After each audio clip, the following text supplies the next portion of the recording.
I think table saw jigs are fantastic. They really make your saw very versatile, and this jointer jig here is no different. In fact, I reckon this one's a cracker.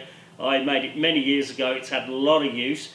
It's very good for squaring the timber, but it doesn't leave quite as clean a finish as what a jointer would. It may leave a couple of saw marks here and there, but nothing a couple of passes with a hand plane wouldn't fix, or you could even sand them out.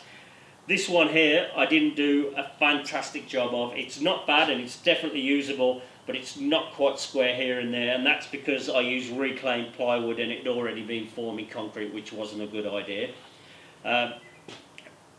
Now I have a jointer. This is still a useful jig because when I work with reclaimed timber, sometimes I'm wary about putting that through my jointer. I don't want to nick the blades or dull them with any dirt or debris that may be in the timber. And myself anyway, I'd be more willing to put that through my saw blade and save my jointer blades for when I'm working with nicer timber. So this video I'm going to make a new one of these to improve on it, and I'll show you how I do it.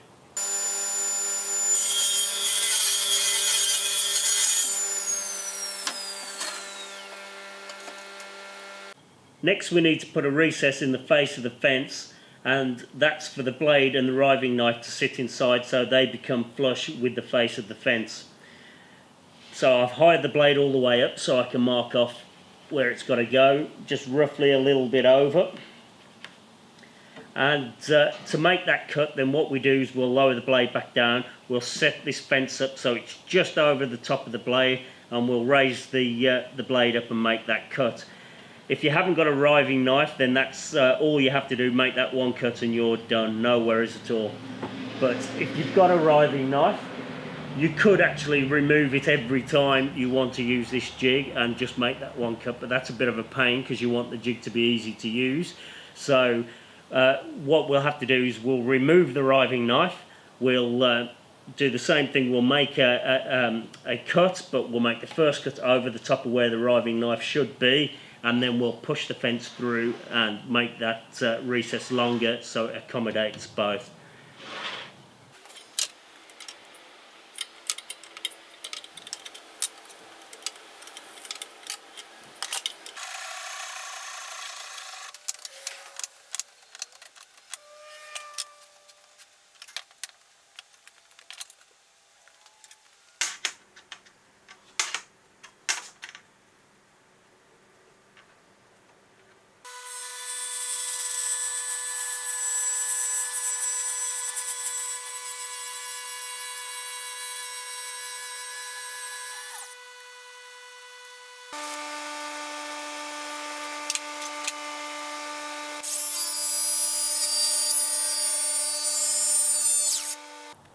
My recess isn't quite big enough for the back of the riving knife to sit in, but that's easy enough. I'll just get a chisel and I'll cut that last piece out.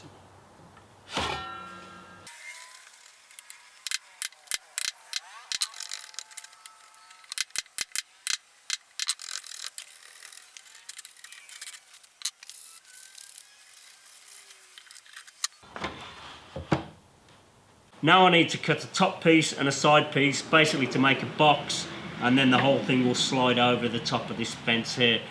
When I cut this top piece, I'm going to use the factory edge of the plywood sheet, and that top piece needs to go the whole length, exactly the same length as the fence, and that will keep the fence nice and straight, and that's why I'm using the factory side, so I know I've got a nice clean edge, a nice straight edge I should say.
The last thing to do is take a piece of thin sheet material and we glue that to the back of the fence, and then that becomes our outfeed table. I've chosen laminate because it's hard wearing and the workpiece will slide nicely across that. You could use plexiglass or anything else you could think of that's not going to wear out. The one thing to think about is the thickness of this material, because each time we make a pass over the jointer, the thickness of this material that we've chosen here will be how much we will remove from the workpiece. So if you want more of an aggressive cut, then you need something thicker than this laminate, maybe even double this up or something thicker. But I think that's plenty to take off. It just means you might have to take a couple more passes.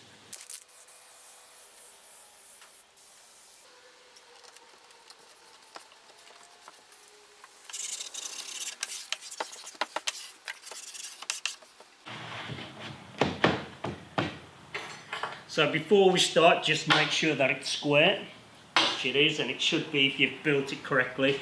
When you are building it, keep checking for square and make sure this fence ends up square with the table, and then it'll all be good. So to set it up, all we have to do is we have to align the outfeed, this laminate here, with the outside of the teeth on the saw blade. So if we hold that up against the outfeed, just keep finely adjusting. In fact, that needs to go that way a touch.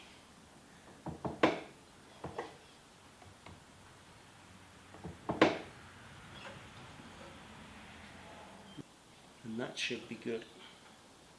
I've picked out a bit of rough sawn pine here. It's not very good at all. And here you go, you can see that it's far from square. Well, it's twisted is what it is. So we're going to see if we can square that up.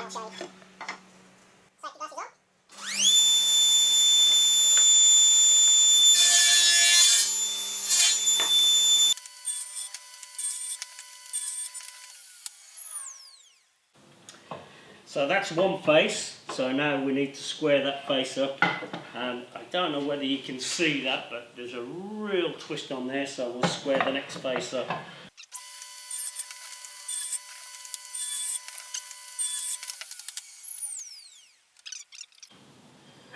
I don't know whether you can see that, but that's... And the finish isn't actually too bad at all either. So now what we would do if we wanted to square that up, just drop the blade down a touch. We would just run that through. Go that way first.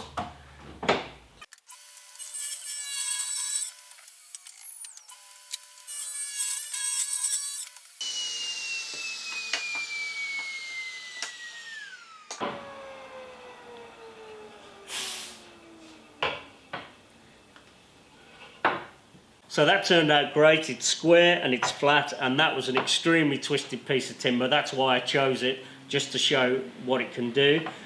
If you don't have a jointer but you have a table saw, and I suspect there's a lot of guys out there like that, then this can definitely get you by.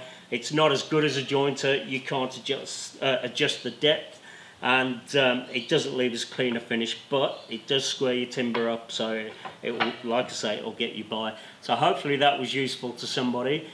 Before I go, I just wanted to say my t-shirts are available. I'll put a link below.